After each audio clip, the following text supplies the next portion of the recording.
Next है आपके व्यंजन। व्यंजन क्या होते हैं? यानी जिन वर्णों को बोलते समय यानी जिनका उच्चारण करते समय हमें स्वर की सहायता लेनी पड़ती है, उन्हें क्या कहते हैं? उन्हें व्यंजन कहते हैं। यानी व्यंजन का जब उच्चारण करते हैं तो उसमें स्वर ऐड होते हैं, क्योंकि जितने भी व्यंजन हैं सभी वर्णों में आ स्वर जो है, आ स्वर ये ऐड होता है।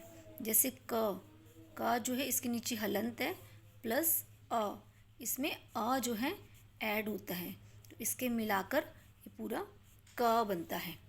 इस टाइप से सभी लेटर्स में ये अ जो स्वर है ये सभी में ऐड होता है।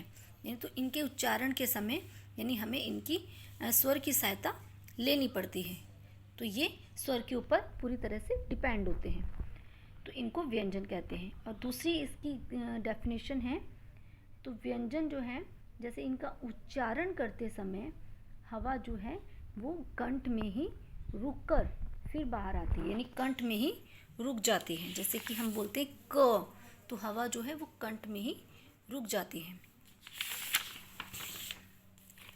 नेक्स्ट है आपके इसमें व्यंजन्स के बारे में जानेंगे कि कौन कौन से व्यंजन्स हैं। जैसे क, ख, ग, घ, ङ, च, छ, ज, झ, ञ, ट, ठ, ड, ढ, ण, त, थ, द, ध, न, प, फ, भ, ब, भ, म। तो ये आपके 25 जो हैं ये स्पर्श व्यंजन कहलाते हैं। नेक्स्ट है आपके य, र, ल, व, ये अंतस्थ व्यंजन हैं। इनको अंतस्थ व्यंजन इसलिए कहते हैं क्योंकि ये स्पर्श व्यंजन और ऊष्म व्यंजन के बीच में आते हैं। श, श, श, ह, ये ऊष्म व्यंजन कहलाते हैं। नेक्स्ट है आपका अड़, अर्ण, तो ये अतिरिक्त व्यंजन कहलाते हैं। तो ये आपके कुछ व्यंजन्स हैं। आइए अब हम इनको थोड़ा सा डिटेल में जानेंगे। नेक्स्ट है हिंदी के जो आगत व्यंजन। हिंदी में कुछ आगत व्यंजन, आगत का मतलब होता है दूसरी भाषा से आए जो व्यंजन हैं। देखिए कौन कौन सी व्यंजन है, जैसे जा, फा, तो ज और फ जो है ये दूसरी भाषा से आए गए व्यंजन हैं। यहाँ पे हिंदी के वर्ण जो है जा और फा हैं, लेकिन जो आगत व्यंजन है ये ज और फ होता है। जैसे कि यहाँ पे ये जरा, जरा का मतलब होता है बुढ़ापा, तो इसका मीन्स भी अलग है, लेकिन इस जरा का मीन्स उससे डिफरेंट है, तो ये होता है ज़रा, ये है जरा और ये ज़रा। ये होता है सजा, ये सज़ा, ये खुदा, ये खुदा, ये राज और ये राज, ये तेज और ये तेज़। इस टाइप के इनके साउंड में डिफरेंस होता है, इसमें थोड़ा सा श का साउंड आता है। नेक्स्ट है आपके संयुक्त व्यंजन। संयुक्त व्यंजन वो व्यंजन होते हैं जो दो व्यंजनों के मेल से बनते हैं। जैसे कि यहाँ पे श, त्र, ज्ञ और श जो हैं ये दो व्यंजनों के मेल से बने हैं।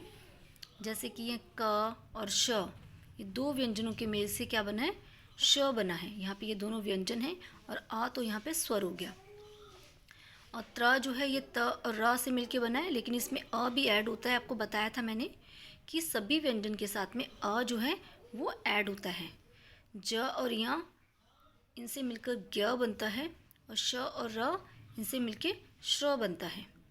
तो ये व्यंजन जो हैं ये संयुक्त व्यंजन कहलाते हैं, क्योंकि इसमें दो दो व्यंजन ऐड होते हैं।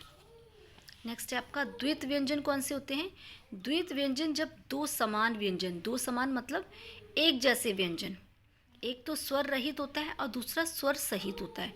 यानी जैसे यहाँ पे ये क है, इसमें कोई स्वर नहीं, इसमें आ नहीं लगा है, और ये क जो है ये पूरा है, ये क जो आधा है।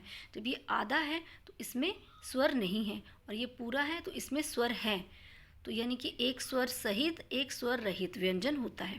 यानी दो एक जैसे व्यंजन हों, जैसे ये दोनों एक जैसे हैं, यहाँ पे ये दोनों एक जैसे हैं, ये दोनों एक जैसे हैं, तो इनसे मिलके शब्द बने जैसे पक्का, हुक्का, तो इससे बच्चा, सच्चा, तो ये सज्जा, छज्जा। तो इस टाइप से ये टट यानी कि खट्टा, बट्टा, ये तत् से बनेगा पत्ता, कुत्ता। इसी टाइप से यानी कि एक समान यानी जो एक जैसे दिखने वाले व्यंजन होते हैं उनसे जो है वो द्वित व्यंजन कहलाते हैं। जब वो आपस में मिलकर लिखे जाते हैं तो उनको द्वित व्यंजन कहते हैं।